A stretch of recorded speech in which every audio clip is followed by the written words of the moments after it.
Salam əziz şagirdlər, bugün kainat və planetlərə aid bir neçə misala baxaq. Deməli, əvvəlcə 6-cı suala baxaq. 6-cı sual deyir ki, öz ox ətrafına daha sürətlə fırlanan planet. Bildiyimiz kimi, daxili planetlər və xarici planetlər olaraq planetlər ikiyə ayrılır. Daxili planetlər öz oxu ətrafında daha gec müddətdə fırlanır, çünki tərkibi ağır metallardan ibarətdir. Xarici planetlər isə qazlardan, əsasən helium qazından ibarətdir deyə öz ox ətrafına daha sürətli fırlanırlar. İndi bizdə soruşur ki, öz ox ətrafına daha sürətli fırlanan planet. Buradan daxili planetləri çıxırıq. Merkuri daxili planetdə çıxır, Venera daxili planetdə çıxır, Yer daxili planetdə çıxır. Burada qalır Neptun və Yupiter. Neptun öz ox ətrafında 16 günə fırlanır. Yupiter isə öz ox ətrafında 10 saata fırlanır. Yəni, öz oxu ətrafında ən sürətli fırlanan planet Yupiter planetidir. Ona görə də onun üzəri zolaqlar şəklindədir. Bu, onun səbəbidir ki, burada küləklər daha sürətlidir. Öz ox ətrafında sürətli fırlandığı üçün küləklərə daha şiddətli əsir. Bundan sonra 7-ci sualda. 7-ci sual deyir ki, öz ox ətrafına daha gec fırlanan planet. Öz ox ətrafına daha gec fırlanan planet deyirsə, bu zaman biz nəyə götürməliyik? Daxili planetləri. Buradan Neptun çıxır, Yupiter çıxır, Uran çıxır. Çünki bunlar xarici planetlərdir. Merkur və Venera qalır. Merkuri öz oxu ətrafında 59 günə hərəkət edir. Venera isə öz ox ətrafında 243 günə hərəkət edir. Buradan biz cavabı tapmış oluruq ki, öz oxu ətrafında daha gec fırlanan Veneradır. Planetlər içində öz oxu ətrafında ən gec fırlanan nə oldu? Venera. Ən tez fırlanan oldu Yupiter. Sonra 8-ci sualda. 8-ci sual deyir ki, hansı fikir səhvdir? Əvvəlcə variantlara baxaq. Bizə səhvi soruşduğu üçün səhv olanı seçməliyik. A variantında deyir, kiçik ay bürcünün ən parlaq ulduzu şimal qütbündə dayanan qütb ulduzudur. Bəli, bu fikir doğrudur. Şimal qütbündə dayanan ulduz qütb ulduzudur. Qütb ulduzu yalnız şimal enliklərində müşahidə olunur. Cənub enliyindən dayanmışıqsa və yaxud ekvatorda dayanmışıqsa, bizim qütb ulduzunu görmə bucağımız sıfırdır. Yəni, qeyri-mümkündür. 1 dərəcə enlikdə dayanmışıqsa, 1 dərəcə bucaq altında görürük. 10 dərəcədə dayanmışıqsa, 10 dərəcə görürük. Hansı enlikdə, yəni şimal enliyində dayanmışamsa, qütb ulduzun həmin bucaqları görürəm. A variantı getdi. B variantı. Ay işıq saçmır, günəş şüaları əks etdirərək işıqlanır. Bəli, bu fikirdə doğrudur. Ayın öz işığı yoxdur. Yalnız günəş işığı ilə işıqlanır. C. Günəş orta ölçülü sarı rəngli ulduzdur. Bəli, günəş bildiyimiz kimi planet deyil, ulduzdur. Bu fikir də doğrudur. C də getdi. D variantı. Yerdən ən uzaqda yerləşən planet Neptundur. Biz ardıcıl saysaq, yerdən ən uzaqda yerləşən planet Neptundur. Həmçinin günəşdən də ən uzaqda yerləşən planet Neptun planetidir. E variantı. Galaktikanın tərkibinə kainat daxildir və kainat sözü əvəzinə kosmos sözü işlədirlər. Xeyr, burada yanlışdır. Galaktikanın tərkibinə kainat yox, kainatın tərkibinə galaktika daxildir. Burada galaktika ilə kainatın yerləri dəyişikdir. Ona görə E variantı səhvdir. Cavabımız E variantı olur.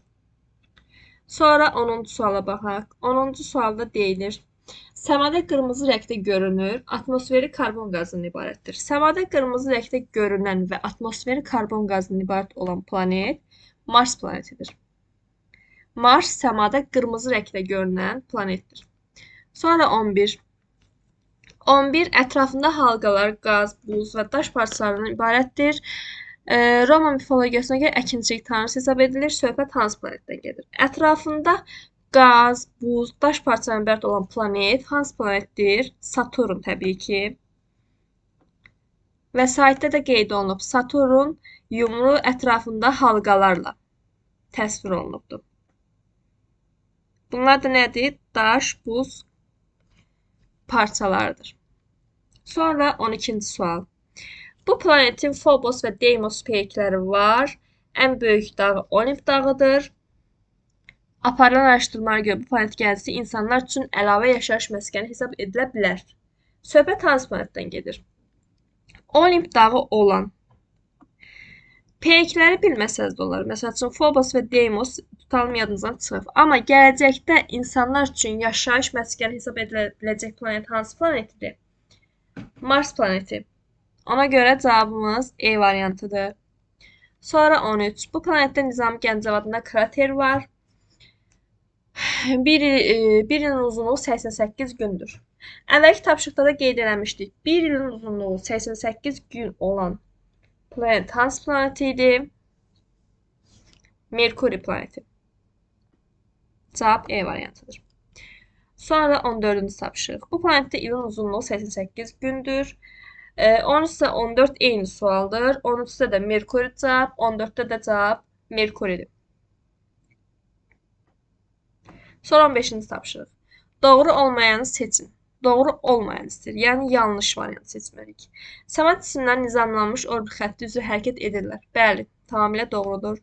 B variantı. İnsanlar bir-birinə yaxın olan ulduzları həndəsi fiqurlara, heyvanlara bənzərək bütçələrə adlandırmışlar. Bu da doğrudur. Neptun planetin ən böyük peyki Tritondur. Bu da düzgün variantdır. Xarici planetlərdə daha çox sayda peyklər olur. Bəli, xarici planetlərdə peyklərin sayı daha çox, daxili planetlərdə isə azdır. Peyki olmayan 2 dənə planet var. Merkuri və Venera. D-də çıxdı. E variantına deyir. Şimal qütbü üzərində dayanan qütb ulduzu böyük ay burcunun ən parlaq ulduzudur. Xeyr, böyük ay yox. Burada kiçik ay olmalıdır. Kiçik ay burcunun ən parlaq ulduzu qütb ulduzudur. Deməli cavabımız E variantı oldu. Sonraki tapşırıq 19-cu tapşırığa baxaq. Səmada qırmızı rəngdə görünür. Karbon qazından ibarət atmosferi var. Roma mifologiyasına görə müharibə tanrısı. Səmada qırmızı rəngdə görünən planet.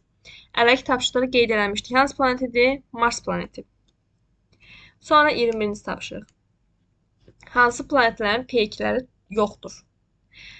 Daha öncə tapşırıqda qeyd elədim. Hansı planetlərin peykləri yox idi? Günəşə ən yaxın olan 2 planet. Merkuri və Venera. Cavabımız D variantıdır. Sonra 22-ci tapşırıq. Doğru olmayan fikri müəyyən edin. Olmayanı soruşur. Bu tip tapşırıqlara diqqətli olmaq lazımdır. 22-də indi düzgün olmayanı götürməliyik. Birinci variantda asteroidlərdən ayrılan kiçik parçalar meteoritlər adlanır. Doğru fikirdir. Meteoritlərin orbit xətti olmur. Onlar planet ətrafında planetin cazibəsi ilə hərəkət edirlər. Sonra peyklər kürə formasındadır. Doğru fikirdir. Bunun ən yəni sübut ay peykini deyə bilərik. Ay bildiyimiz kimi yer kürəsinin peykidir. O da səmada nə formadadır? Yumru formada, yəni kürə formasındadır. C variantında meteoritlərin tərkibi əsasən dəmir və ya daş parçalarına ibarətdir. Bu da doğru fikirdir. Ay bizə ən yaxın göy cismidir. Bəli, yerə ən yaxın olan səma cismi aydır. Asteroidlər Yupiterlə yer arasında qurşaq əmələ gətirirlər. Xeyr, asteroidlər daxili və xarici planetlər arasındadır. Daxili planetlərdən Merkuri, Venera, Yer, Mars. Daxili planetin ən sonuncusu nədir? Marsdır. Xarici planetlərdə isə ən birincisi Yupiterdir. Yəni, asteroidlər Yupiter və Mars arasında qurşaq əmələ gətirir. Daxili planetlərin ən axırıncısı Mars, xarici planetlərin ən birincisi Yupiter. Yəni, bunlar arasında asteroidlər vardır. Cavabımız E variantıdır. Düzgün ifadə deyil. Ona görə E olur.